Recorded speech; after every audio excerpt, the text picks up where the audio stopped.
À Lyon, le Rhône et la Saône découpent la ville comme deux traits de surligneur sur une feuille déjà trop remplie. Pour Camille Roche, sa vie ressemble un peu à ça. Des lignes partout, des choses à faire dans tous les sens, et presque plus de place pour ajouter quoi que ce soit. À 37 ans, elle a l'impression d'avoir vécu plusieurs vies. Il y a celle d'avant, étudiante en école d'infirmière, amoureuse, des plans sur 10 ans, un projet de maison avec jardin. Et il y a celle d'après. Un bébé dans les bras à 24 ans, un compagnon qui n'était pas prêt et qui est parti du jour au lendemain, une mère malade, des gardes de nuit pour payer le loyer, des rendez-vous à la banque où on lui explique qu'il faut être raisonnable.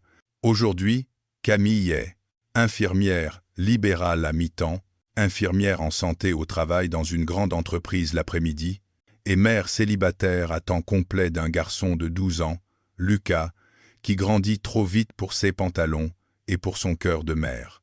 Elle a aussi un frigo qui fait un bruit bizarre, une voiture qui menace de mourir à chaque contrôle technique, un agenda où chaque case est remplie au stylo de 3 couleurs différentes. Ce matin-là, elle traverse le pont Lafayette à vélo, sac à dos lourd, cheveux attachés en chignon rapide. Il est 7h15. Elle vient de finir un soin chez une patiente âgée dans le 3e arrondissement.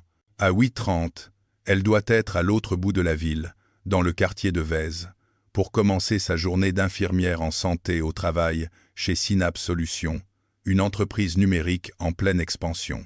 En chemin, son téléphone vibre dans la poche de sa veste. Un message de Lucas. « Man, j'ai plus de céréales. J'ai pris le pain mais il est un peu dur. » Elle sourit malgré la fatigue. Il a pris le pain, note-t elle. Il ne s'est pas contenté de râler. On achète des céréales ce soir. Bon courage au collège, je te. Elle glisse le téléphone dans sa poche, prend une grande inspiration. Le vent froid lui pique le visage. Elle n'a pas de temps pour aimer. C'est ce qu'elle se répète souvent, pour couper court au regret. Elle a du temps pour les pansements, les prises de sang, les rapports de santé au travail, les rendez-vous avec la prof de maths de Lucas, les courses, les lessives, les repas. Mais pour aller boire un verre, pour rencontrer quelqu'un, pour s'attacher à nouveau à une autre vie que la sienne et celle de son fils, non. Elle a essayé, il y a 3 ans. Un homme rencontré sur une application, gentil, divorcé, 2 enfants, il disait comprendre sa situation. Puis il avait commencé à soupirer quand elle annulait un dîner parce qu'un patient avait fait un malaise ou parce que Lucas avait de la fièvre. « Tu ne peux pas être tout le temps en urgence », lui avait-il reproché un soir. « Si », avait-elle pensé, « je peux ». Et il était parti. Alors elle s'est promis de garder sa vie simple, du moins aussi simple que possible quand tout repose sur vos épaules. À quelques kilomètres de là, de l'autre côté de la ville, un homme regarde lui aussi l'agenda de sa journée. Marc Delattre, 42 ans, PDG de Synapse Solutions. Sur son écran, les blocs de couleurs s'enchaînent. 8h30. Réunion avec l'équipe produit. 10h. Point juridique. 11h30. Rendez-vous avec un investisseur. 14h. Entretien avec la DRH. 6h. Comité stratégique. Et au milieu de tout ça, en jaune fluo, comme un rappel personnel, 17h30, sortie d'école d'Élise. Élise, 7 ans, passionnée de chevaux, de Lego et de pâtes au beurre. Depuis 2 ans, elle vit principalement avec Marc, dans un appartement lumineux à Confluence, avec vue sur la Saône. Sa mère, Claire, est partie vivre à Berlin avec un photographe rencontré lors d'un séminaire. « C'est mieux pour tout le monde », avait-elle dit. Marc en doute encore, mais il fait avec. Il est devenu père solo presque du jour au lendemain. PDG d'une entreprise de 280 salariés, responsable de millions d'euros de chiffre d'affaires et responsable de la taille des chaussures d'Élise, de ses rendez-vous chez l'orthophoniste, des fêtes d'anniversaire. Il jongle avec des moyens, certes, une nounou quelques soirs par semaine, un salaire confortable, une assistante qui filtre les urgences. Mais la pression, elle, ne connaît ni les comptes en banque, ni les titres sur LinkedIn. Il regarde l'heure. 8:05. Tu as rendez-vous avec Camille Roche à 14 heures, lui rappelle son assistante, Nadège, en passant la tête dans le bureau. Camille, l'infirmière, en santé, au travail. Ah, il a vu le nom sur un compte-rendu, rapidement, mais ils ne se sont jamais vraiment parlé. C'est pour le plan de prévention RPS. RPA, risques psychosociaux. Il esquisse un sourire. On dirait un acronyme de plus, dans une mer d'acronymes. Nadège hausse les épaules. Sauf que celui-là, si on ne s'en occupe pas, il nous explose à la figure. Elle lui tend un dossier. Elle a déjà envoyé quelques pistes d'amélioration. Tu devrais regarder. Quand elle sort, il ouvre le dossier. Une note claire, structurée, sur le stress des équipes. Rythme de travail, messagerie qui ne s'arrête jamais, difficulté à couper en dehors des heures, fatigue émotionnelle. À la fin, une phrase attire son regard. On ne peut pas demander à des humains de fonctionner en mode livraison express en permanence sans qu'un jour ou l'autre quelque chose casse. Il sourit malgré lui. Elle a raison, pense-t-il. Il se promet de lire le reste en détail avant 14 heures. Il ne sait pas encore que cette Camille-là va venir fissurer lui aussi son planning bien huilé. Et bien plus que ça. À 8:25, Camille arrive devant l'immeuble de Synapse Solutions. Bâtiment moderne, façade de verre, logo bleu, badges à passer pour entrer. Elle enfile sa blouse blanche par-dessus son jean et son pull, salue le vigile, file à l'infirmerie. L'infirmerie, c'est sa bulle. Une petite pièce lumineuse, avec un bureau, un lit d'examen, une armoire à pharmacie, un coin fauteuil avec une bouilloire et des tasses. Sur la porte, un panneau discret. Infirmerie, Camille Roche. Elle allume l'ordinateur, ouvre son agenda. Ce matin, visite médicale, entretien avec un salarié en retour de burn-out, formation gestes et posture pour l'équipe logistique. Elle n'a même pas le temps de finir son thé qu'on frappe. Entrée, un jeune développeur, les yeux cernés, se tient là. Bonjour, je crois que je fais une crise d'angoisse. Elle l'accueille, ferme la porte. Elle connaît, elle sait, elle écoute, respire avec lui explique. Ses gestes sont doux, fermes, précis. Quand il repart, un peu plus calme, elle enchaîne. La matinée file. À 13h45, elle range quelques dossiers en attendant son rendez-vous avec la DRH. Camille, la voix de Sophie, la DRH, résonne dans le couloir. Oui, tu peux monter au 6e, salle Verdi, on sera avec Marc. Elle sent ses épaules se tendre légèrement. Marc, le PDG. Elle l'a croisé 2 ou 3 fois, de loin. Un homme grand, brun, toujours pressé, entouré de gens. Ils n'ont jamais eu plus qu'un bonjour poli. Bien sûr, j'arrive. Elle se regarde rapidement dans le miroir. Cerne discrète, cheveux attachés faute de mieux, blouse blanche. Tant pis, se dit-elle. C'est lui qui m'a embauché pour ce poste. Qu'il me prenne comme je suis. Elle monte au 6e, badge la porte de la salle de réunion. Sophie est déjà là, avec son ordinateur. Marc arrive 2 minutes plus tard, un bloc-notes à la main, sans cravate, manche de chemise remontée sur les avant-bras. Bonjour. Sa voix est plus douce que ce qu'elle imaginait. Bonjour, répond Camille. Merci d'avoir pris du temps pour ça, ajoute-t-il en s'asseyant. Elle a envie de rire. Du temps, pense-t-elle. Si tu savais, Sophie ouvre la réunion. Marc, je t'ai proposé ce point, parce que Camille a fait un diagnostic assez précis de la situation sur le stress et la fatigue des équipes. Elle tourne l'écran vers lui. On pense qu'il est temps de passer à une phase d'action. Je suis tout à fait d'accord, répond-il. Il se tourne vers Camille. J'ai lu ta note. Elle ne s'attendait pas à ça. Entièrement? Oui. Il feuillette le dossier. J'ai trouvé certaines phrases très justes. Il en lit une. On ne peut pas construire une culture de la performance durable si on continue à considérer le temps de repos comme une faiblesse. Et fit bien mon compte. Camille rougit légèrement. J'ai peu. être été un peu direct. C'est pour ça que je t'ai embauché, sourit-il. Parce que tu es direct. Sophie a un petit sourire en coin. Elle a vu tout de suite que la franchise de Camille serait utile. Camille se racle la gorge. J'ai fait des entretiens avec une vingtaine de salariés, explique-t-elle. Des développeurs, des commerciaux, des gens du support, du service client. Elle pose son cahier sur la table. Beaucoup disent la même chose. Ils aiment leur travail. Ils sont fiers du produit, mais ils n'arrivent plus à décrocher. Elle compte sur ses doigts. Slack, mails, notifications sur le téléphone perso, appel des clients tard le soir. Elle regarde Marc. Certains n'osent pas poser de limites, par peur de passer pour des touristes. Marc grimace. Touriste, c'est le mot qui revient. Oui, Sophie intervient.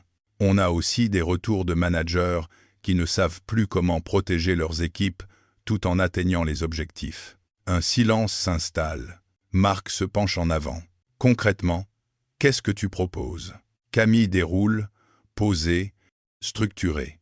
Un rappel clair des plages horaires de contact et de déconnexion, des formations pour les managers sur la prévention du burn-out, des temps de pause obligatoires, vraiment respectés, un travail sur la culture de l'urgence permanente, un espace d'écoute anonyme pour les salariés en détresse. Ça va faire peur à certains, commande Sophie. Oui, reconnaît Camille. Elle regarde Marc. Mais si on continue comme ça, on va perdre des gens. Par épuisement ou par dégoût. Marc ne la quitte pas des yeux. Il aime sa manière de parler, sans agressivité, sans langue de bois. Ça va nous coûter cher, demande-t-il. Moins que des arrêts maladie et des départs massifs, réplique-t-elle. Sophie étouffe un sourire. Marc aussi. Tu n'as pas de filtre, toi? Observe-t-il. Je n'ai pas beaucoup de temps, répond-elle. La phrase lui échappe. Il la relève. Pas beaucoup de temps? Elle hésite une seconde, puis assume. Je fais ce travail ici. J'ai aussi mon activité libérale. Elle inspire. Et je suis mère célibataire. Il tique à peine, mais prend note. Donc j'essaie d'aller droit au but. Un silence. Ça me va, conclut-il. La réunion se poursuit sur des détails techniques, mais quelque chose s'est déjà passé. Marc a découvert, derrière les lignes de son rapport, une femme qui tient debout avec une énergie tendue, une honnêteté désarmante et une fatigue qui affleure derrière le regard. Elle a découvert que le fameux PDG n'est pas qu'un type en costume qui parle de KPI en anglais. Il écoute, il note, il pose des questions qui montrent qu'il a compris. En sortant, Sophie lui glisse à l'oreille. Alors, Camille fronce les sourcils. Alors quoi? Il te fait toujours peur. Le grand PDG, tenace? Camille sourit en coin. Il m'impressionne un peu moins. Mais elle ajoute, pour se protéger. De toute façon, je n'ai pas le temps pour ce genre de choses. Sophie lève les yeux au ciel. Tu n'as pas le temps pour vivre, surtout. Camille répond avec son humour habituel. Vivre. J'ai mis ça les deuxièmes jeudis des mois pairs. Elle rit. Mais, au fond, Camille sait que ce n'est pas complètement une blague. Les semaines suivantes, le plan de prévention se met en route. Et, à chaque étape, les chemins de Camille et Marc se croisent. Au début, c'est purement professionnel. Une réunion de lancement avec les managers. On vous demande de montrer l'exemple, explique Camille, debout devant le PowerPoint. Elle a un pointeur à la main, un trac léger dans le ventre. Si vous envoyez des mails à minuit, vos équipes penseront qu'elles doivent répondre. Un manager plaisante. Mais c'est là que j'ai des idées, moi. Très bien, réplique-t-elle. Un sourire traverse son visage. Faites des brouillons et programmez l'envoi demain matin. La salle rit. Marc, assis au fond, observe la scène. Elle a ce mélange rare d'autorité tranquille et de chaleur. On l'écoute, on discute, on ne se sent pas jugé. Après la réunion, il la rattrape dans le couloir. Tu t'en sors bien. Merci. Tu fais souvent ce genre de formation? Assez, oui. Elle range son ordinateur dans sa housse. Les questions sont toujours les mêmes. C'est-à-dire, comment être moins stressé sans rien changer à ce qui me stresse? Il éclate de rire. Tu es dur. Je suis réaliste. Elle le regarde. Vous ne pouvez pas demander aux gens d'aller mieux si, de votre côté, vous ne bougez pas. Vous, les dirigeants, précise-t-elle. Elle se corrige aussitôt. Enfin, toi, les dirigeants. Il sourit. Tu peux dire vous, si tu veux. C'est juste que je tutoie tout le monde ici. Tu crées une égalité que je ne mérite pas toujours. Commente-t-il avec autodérision. Elle sourit malgré elle. Mais tu as raison, ajoute-t-il. Si on veut que ça change, il faut que je change aussi. Il songe un instant. Tu sais, j'ai parfois l'impression que Synapse, c'est un train lancé à pleine vitesse, et que je cours à côté, en essayant de le diriger. Tu peux aussi monter dedans, propose-t-elle. Et si je m'écrase, alors tu ne seras pas seul. Elle se surprend elle-même. C'est sorti plus intime qu'elle ne l'aurait voulu. Il la regarde un peu plus longtemps que nécessaire. Tu parles d'expérience? Beaucoup d'expérience, oui. Elle s'apprête à partir, mais il l'arrête d'un geste. Tu as 2 minutes? 2 minutes, oui. Pas 3. Je t'offre un café? Elle hésite. C'est un café. Dans la cafétéria de l'entreprise, en plein jour. Ce n'est pas un rendez-vous. Et alors, se dit une voix en elle, même si c'était un rendez-vous, tu as le droit de boire un café avec quelqu'un. D'accord. À la cafétéria, il s'assoit près de la baie vitrée. En bas, des salariés fument en parlant. Des trottinettes passent. Tu travailles aussi en libéral, c'est ça? Demande-t-il. Oui. Ça ne te suffit pas, ton poste ici? Ce n'est pas une question de suffire. Elle mélange son sucre dans sa tasse. Je n'ai pas de CDI ici, juste un 80% sur contrat renouvelable. Je sais. Le libéral, c'est ce qui me permet de ne pas paniquer dès que Lucas a besoin d'un truc en plus. Lucas, mon fils, 12 ans, un sourire traverse son visage. Il mange comme 4 et s'obstine à mettre des baskets trouées parce que ça fait stylé. Marc sourit. Élise, c'est le contraire. Ta fille? Oui. Il sort son téléphone, lui montre une photo. Élise, grands yeux marrons, sourire malicieux, robe à paillettes. Elle est belle, murmure Camille. Et têtue. Un peu comme toi, pense-t-il, sans le dire. Tu l'élèves seul? Demande-t-elle. La plupart du temps. Oui. Il résume en quelques phrases. La séparation, Berlin, les allers-retours. Camille l'écoute, sincèrement. Tu vois ta mère cuisiner, toi, plaisante-t-il. Oui, répond-elle. Moi, je me suis mise à faire des gratins de courgettes et des pancakes, parce qu'Élise croit que je sais tout faire. Tu sais faire les pansements aussi? Je suis nul en pansements. Il rit. Le café refroidit sur la table. Il ne parle pas de KPI, ni de stratégie. Il parle de devoirs à la maison, de réunions parents-prof, de la peur de ne pas être assez là, de cette sensation de jongler avec 10 balles en même temps.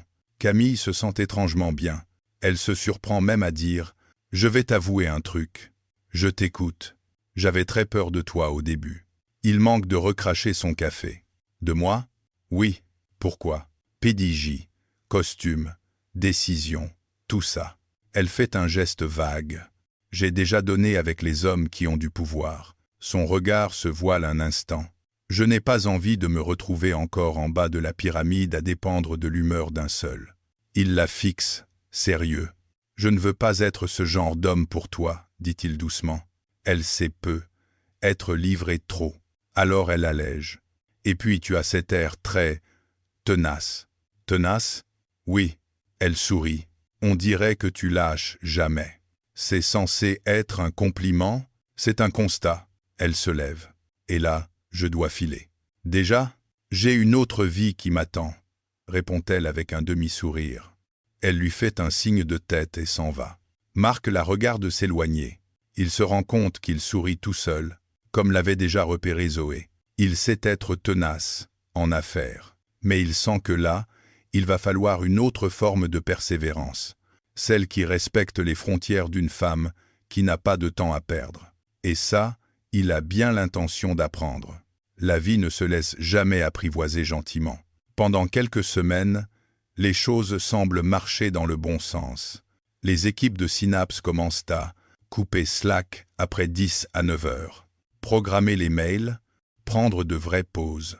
Camille tient son rôle, forme, écoute, recadre. Marc, lui, essaye vraiment de montrer l'exemple.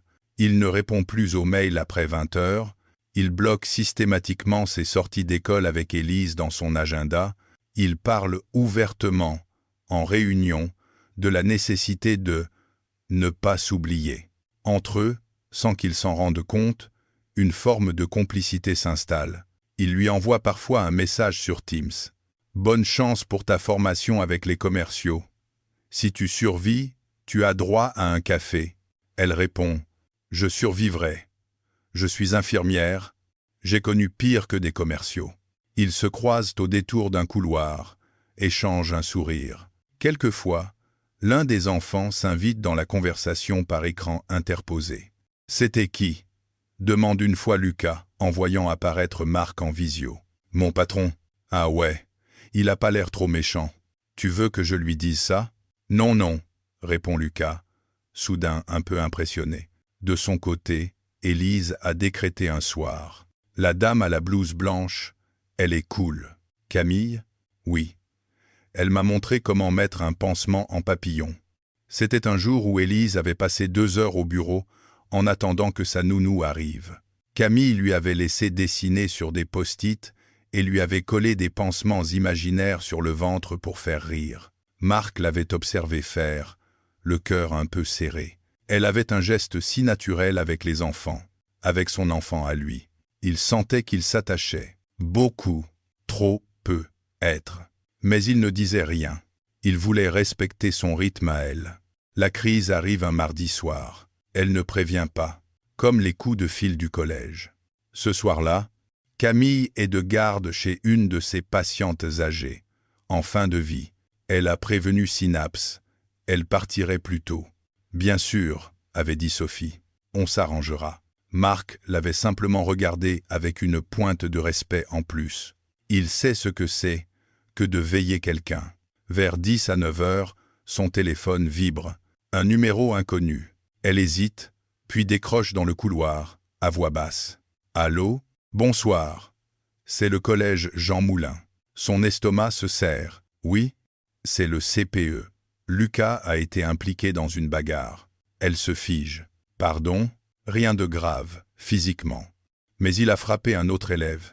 Il faut que vous veniez demain matin. » Elle ferme les yeux. « Demain matin, je suis en consultation à Synapse. C'est important, madame. » Elle sent la colère monter. « C'est important pour moi aussi de garder mon travail.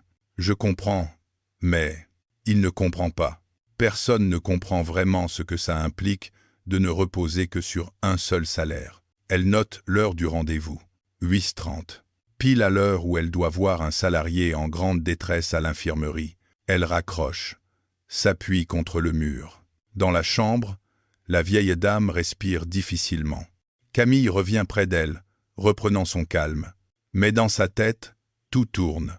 Le collège, Lucas, Synapse, les rendez-vous, le boulot libéral, le loyer. Le lendemain, elle déplace tant bien que mal ses rendez-vous, prévient vite fait Sophie par mail. Imprévu important avec mon fils, j'arrive plus tard. Elle passe 1 heure au collège, dans le bureau du CPE. Lucas est là, regard noir. C'est lui qui a commencé, se défend-il. Ce n'est pas comme ça qu'on règle les conflits, répond l'adulte, sur un ton un peu moralisateur. Camille écoute, pose des questions, promet de parler à son fils. Elle est fatiguée, de justifier, d'expliquer, de jongler. Quand elle arrive à Synapse, il est déjà 10 heures. Elle se sent coupable. Alors elle fait ce qu'elle fait toujours. Elle donne 2 fois plus. Elle enchaîne les consultations sans pause, rattrape les dossiers, mange un sandwich en 5 minutes devant son ordinateur. À 10 à 7 heures, elle s'effondre presque sur la chaise de l'infirmerie. Une migraine s'installe derrière ses yeux. Elle n'a plus envie de parler à personne. C'est à ce moment-là que Marc apparaît à la porte. « Je peux ?» Elle le regarde, épuisée. « Si c'est important, oui, c'est toujours important, » plaisante-t-il. Elle ne sourit pas. Il remarque ses traits tirés. « Tu as reçu mon message ? » « Quel message ? » « Je t'ai proposé de décaler nos entretiens de ce matin. Je n'ai pas eu le temps de regarder mon téléphone. Elle soupire. Qu'est-ce qu'il y a? Il accepte la frontalité. Sophie m'a dit pour Lucas. Évidemment, elle a un petit rire amer. Tout se sait, ici. Ce n'était pas du commérage, se défend-il doucement. Elle s'inquiète pour toi. Je n'ai pas besoin qu'on s'inquiète pour moi, répond-elle trop vite. Il perçoit la crispation. J'allais te proposer. Non. Elle le coupe net. Tu ne sais même pas ce que je veux dire. Si. Elle se lève. Tu veux me proposer d'alléger mes horaires, de me donner un jour en plus, d'appeler le collège à ma place. Que sais-je encore? Sa voix se durcit. Je ne veux pas qu'on m'offre de la compassion en bonus avec mon contrat. Il reste interdite une seconde. Ce n'est pas de la compassion. C'est, je sais ce que c'est, grince-t-elle. C'est le début de la dépendance. Le mot claque entre eux. Il fronce les sourcils. Dépendance? J'ai déjà vécu ça, Marc. Elle tremble un peu. Un homme fort, charmant, généreux, compatissant, qui me sauvait dès que quelque chose n'allait pas. Son regard devient lointain, et un jour, quand j'ai commencé à avoir une opinion différente, il m'a rappelé tout ce qu'il avait fait pour moi. Elle le fixe. Sans moi, tu n'aurais pas ce job, cet appart, cet équilibre. Elle serre les poings. Je ne laisserai plus jamais quelqu'un avoir ce pouvoir sur moi. Marc encaisse le coup. Je ne suis pas lui, dit-il doucement. Je le sais. Elle a une larme au coin de l'œil. Mais je ne suis plus la femme que j'étais, non plus. Un silence lourd s'installe. Tu crois que je t'aide pour avoir la main sur toi? Demande-t-il. Je crois que tu es un homme qui a l'habitude de régler les problèmes des autres, répond-elle, et que parfois, tu oublies de leur demander s'ils veulent vraiment cette aide-là. Il se tait. Elle ajoute, plus bas, je n'ai pas de temps pour aimer, Marc. Dehors, peut être. Dans une autre vie, mais pas ici, pas maintenant. Elle a tout mélangé dans cette phrase. Et lui, il l'entend. Pas comme une offense, mais comme un aveu. Tu crois que je te demande d'aimer? Je crois que tu t'approches de trop près, dit-elle. Elle se rassoit. Tu es mon patron. Je ne le serai bientôt plus, répond-il sans réfléchir. Elle relève la tête. Quoi? Oups, c'était encore confidentiel. J'ai demandé au conseil de recruter un directeur général, confie-t-il. Je vais prendre du recul sur l'opérationnel. Pourquoi? Il hésite à dire la vérité. Qu'il a pensé à elle, à son malaise, à ce qu'il représentait pour elle. Parce que la boîte en a besoin, répond-il d'abord. Et parce que moi aussi. Tu veux t'occuper de ta fille, résume-t-elle. Entre autres. Elle le fixe longuement. Marc. Oui? Tu es tenace, on l'a déjà dit. Je plaide coupable. Mais ce n'est pas à toi de me sauver du manque de temps ou de ma peur de dépendre de quelqu'un. Il acquiesce lentement. D'accord. Elle ne s'attendait pas à ce qu'il cède aussi vite. D'accord? Oui. Il prend une inspiration. Je ne t'aiderai plus, dit-il. Si tu le veux comme ça. La phrase est un peu dure, mais son ton ne l'est pas. Par contre, j'aimerais une chose. Laquelle? Que tu me laisses t'inviter un jour. En dehors de ces murs. Elle écarquille les yeux. Tu n'abandonnes jamais, hein? J'ai dit que je ne t'aiderai plus. Pas que j'arrêterai de vouloir te connaître. Une ombre de sourire passe sur son visage. Tu vois, c'est ça, le problème, murmure-t-elle. Tu ne renonces pas. C'est aussi une qualité, non? Elle secoue la tête. Quand on dirige une boîte, oui. Quand on s'attaque à la forteresse de quelqu'un, ça peut l'être moins. Elle se lève. Pour l'instant, Marc, j'ai besoin d'espace. Son regard est ferme, mais pas fermé. On verra plus tard si j'ai du temps à te offrir. Il encaisse. Je respecterai ça, dit-il simplement. Il sort, la laissant seule. Elle s'assoit sur la chaise, se prend le visage dans les mains. Tout a failli déborder. Elle a failli? Quoi? Au juste? Dire oui? Dire non définitivement? Elle ne sait pas. Ce qu'elle sait, c'est que cet homme-là s'est faufilé dans les interstices de sa vie sans qu'elle l'ait invité. Et qu'il faudra bien, un jour, décider si elle lui ouvre la porte ou si elle la ferme pour de bon. L'annonce officielle du recrutement du nouveau directeur général tombe un mois plus tard. Mail interne, réunion plénière, slides projetés dans le grand open space. Je vais garder un rôle de président, explique Marc au micro. Hervé s'occupera du quotidien de l'entreprise. Un murmure parcourt la salle. Rassurez-vous, je ne pars pas sur une île déserte, plaisante Marc. Je serai toujours là, mais un peu moins. Partout. Quelques rires. Camille, au fond, observe. Elle voit un homme qui renonce à un peu de pouvoir, volontairement, c'est rare. Ça la touche. Elle ne lui parle toujours que pour le strict nécessaire. Il respecte. Il ne passe plus par hasard devant l'infirmerie. Il ne propose plus de café, plus d'aide, plus de solutions. Il se contente d'être là, en arrière-plan. Un soir, Sophie vient s'asseoir à côté de Camille dans la petite salle de pause. « Tu fais la tête ? Non. Tu es silencieuse. Je suis fatiguée. »« Tu es toujours fatiguée, soupire Sophie. Ça veut plus rien dire, cette phrase, avec toi. » Camille rit doucement. Sophie la regarde. « Tu sais que tu as le droit d'être heureuse, hein ? » ?»« Je sais. Pas seulement ne pas être mal. »« Oui. Et tu sais aussi que tu as le droit d'être aidée sans être redevable pour l'éternité. » Camille se tend. « Il t'a parlé ? » ?»« Il ne m'a rien dit de précis. » Elle hausse une épaule. « Mais je vois bien que quelque chose s'est cassé entre vous, là. » Camille fixe sa tasse. « Il veut être gentil. Et toi, tu as la trouille que ça te coûte trop cher plus tard, » résume Sophie. « Quelque chose comme ça. Il n'est pas ton ex. Je sais. Et tu n'es plus la Camille d'avant. » Camille reste silencieuse. Sophie insiste, douce. « Tu peux poser des limites et t'autoriser des choses. Tu sais. Comme quoi ? Comme un café. On en a déjà pris un vrai. Un qui n'est pas coincé entre 2 réunions et 3 pansements. » Elle se lève.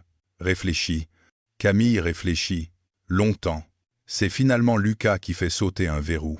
Un soir, alors qu'il mange des pâtes devant un dessin animé, il lâche. « Tu sais, man, oui, moi, ça ne me dérangerait pas que tu aies un amoureux. » Elle manque de s'étouffer. « Pardon ? Ben oui. » Il hausse les épaules. « Tant qu'il n'est pas relou avec moi. » « D'où te vient cette idée ? » « Bang. Les autres, ils en ont. » Il tourne ses spaghettis. « Et puis, quand tu es moins triste, t'es plus drôle. » Elle le dévisage. « Je suis triste ? Pas tout le temps. » Il réfléchit, cherche ses mots. « Mais des fois, tu regardes dans le vide comme si tu étais loin. » Une petite goutte de culpabilité descend le long de sa colonne. « Je ne pensais pas que ça se voyait. »« Je te vois, moi !» dit-il simplement. Elle se lève, vient l'embrasser sur le front. « Merci, mon cœur. »« De quoi ? » ?»« De me dire ce que tu vois. » Ce soir-là, après avoir couché Lucas, elle prend son téléphone. Elle relit la dernière conversation avec Marc, vieille de 3 semaines. « Marc, si tu as besoin de quoi que ce soit, tu peux me le dire. » Elle, « Merci, je gère. » Elle soupire, puis tape. « On peut se voir pour un café, en dehors ?» Sans blouse et sans badge. Elle hésite avant d'appuyer sur « Envoyer ». Puis elle le fait. La réponse ne tarde pas. « Oui, quand tu veux. » Elle sourit malgré elle. « Samedi, 10 heures, boulangerie du quai Saint-Antoine ? Parfait. J'apporterai un croissant pour Élise, si elle veut venir. Pas cette fois. Juste nous. » Elle rougit juste en écrivant ça. « D'accord, juste nous. » Samedi matin, Lyon est encore un peu endormi. Les stands du marché sur les quais s'installent, les maraîchers crient leurs fruits, les odeurs de fromage et de fleurs se mélangent. Camille arrive la première, manteau bleu marine, écharpe grise, cheveux lâchés pour une fois. Elle se sent presque déguisée, sans blouse, sans sac de soins, sans badge. Elle a laissé Lucas chez un ami. Marc arrive quelques minutes plus tard, jean, manteau camel, écharpe foncée. Il a l'air plus jeune que dans ses réunions. « Salut. »« Salut ?» Ils s'installent en terrasse, sous un chauffage. « Tu veux un croissant ? » ?»« Toujours. » Il commande, se réchauffe les mains sur les tasses. Il sourit. « Tu vois, je respecte les instructions. » « Quelles instructions ? » « Sans badge, sans blouse, sans enfant. » Elle rit. C'est un bon début.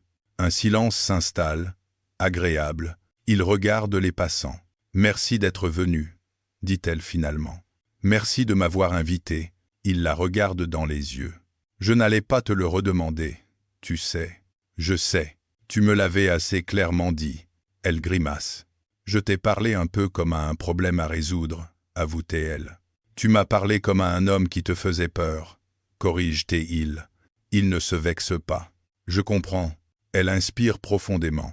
J'aimerais qu'on reprenne à zéro, dit-elle. À zéro? Enfin. Pas tout à fait. Elle sourit. On a quand même un historique d'infirmière et de PDG têtu. Tenace. Corrige-t-il. Tenace. Elle joue avec le bord de sa tasse. Je ne veux pas que tu sois mon sauveur. Ça tombe bien. Je suis mauvais à ce rôle-là, répond-il. J'ai essayé avec mon ex. Il a une petite ombre au coin des lèvres. Je l'ai laissé croire que je pouvais tout régler, tout porter. Il secoue la tête. On s'est écrasé à deux. Elle le regarde. Surprise. Tu ne m'avais jamais parlé de ça. Tu ne m'avais jamais laissé l'occasion. Il se sourit. Je peux te promettre une chose, dit-il. Laquelle? Si jamais il se passe quelque chose entre nous, ce ne sera pas en échange d'un aménagement d'horaire, d'une augmentation ou d'un passe-droit. Il se penche légèrement. Je veux que tu puisses dire non à n'importe quelle proposition professionnelle sans avoir l'impression de dire non à moi. Elle avale difficilement.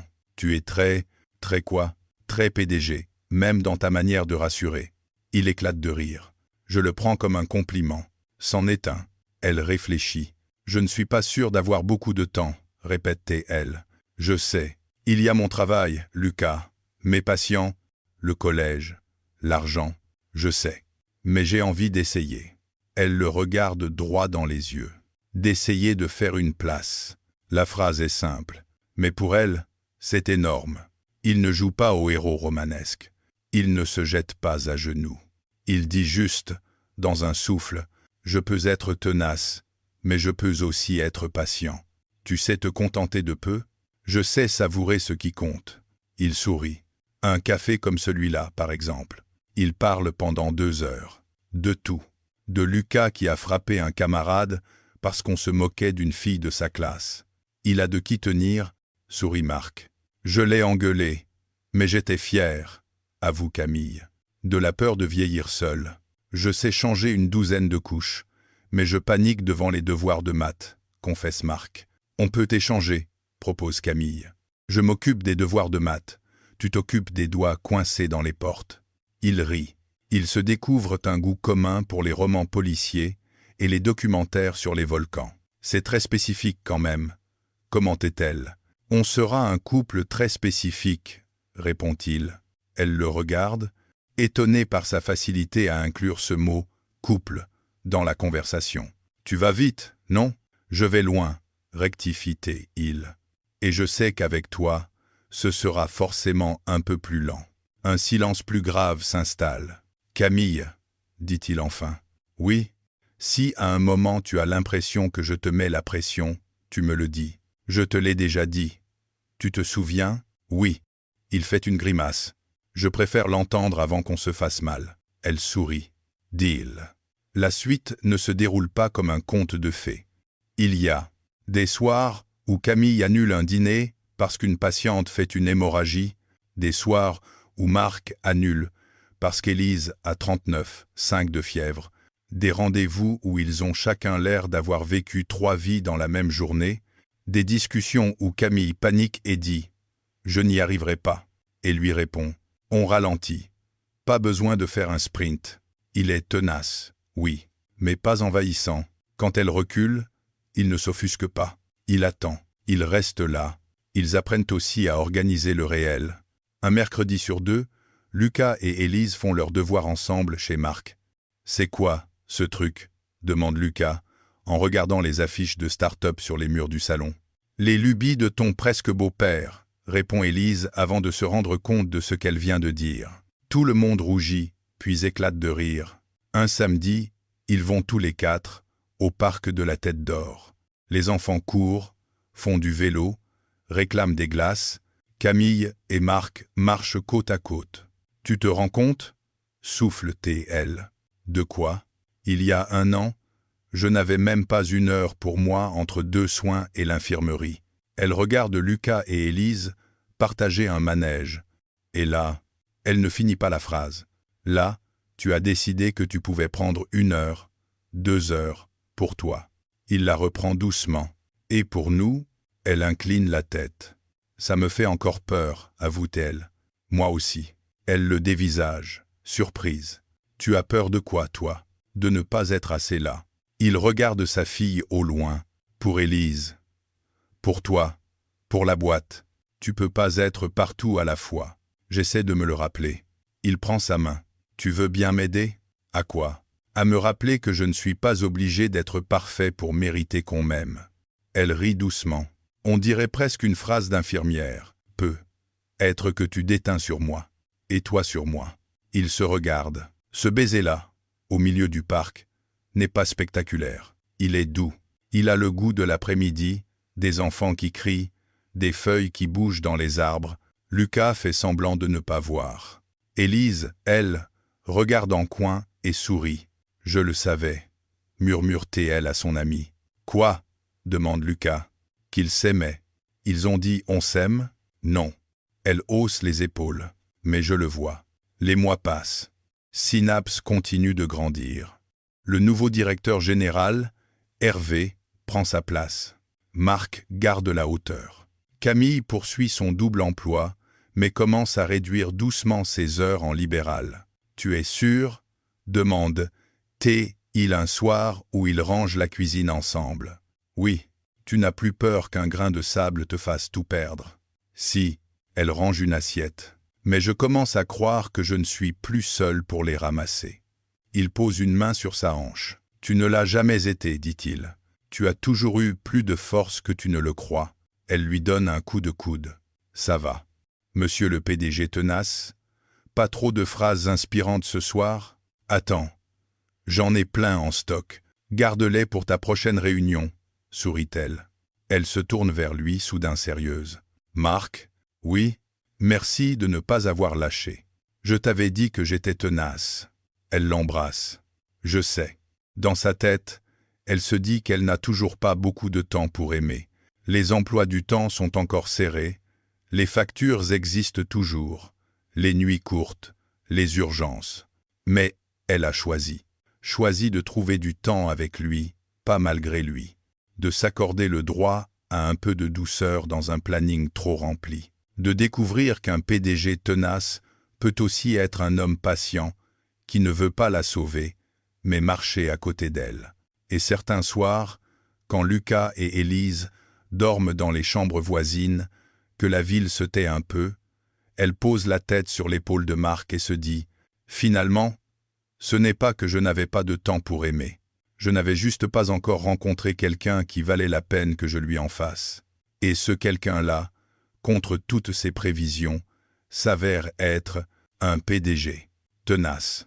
Oui, mais surtout tenace dans sa manière de la respecter, de l'écouter, de rester même quand elle a eu peur. Alors, elle se laisse faire, pas sauver, aimer.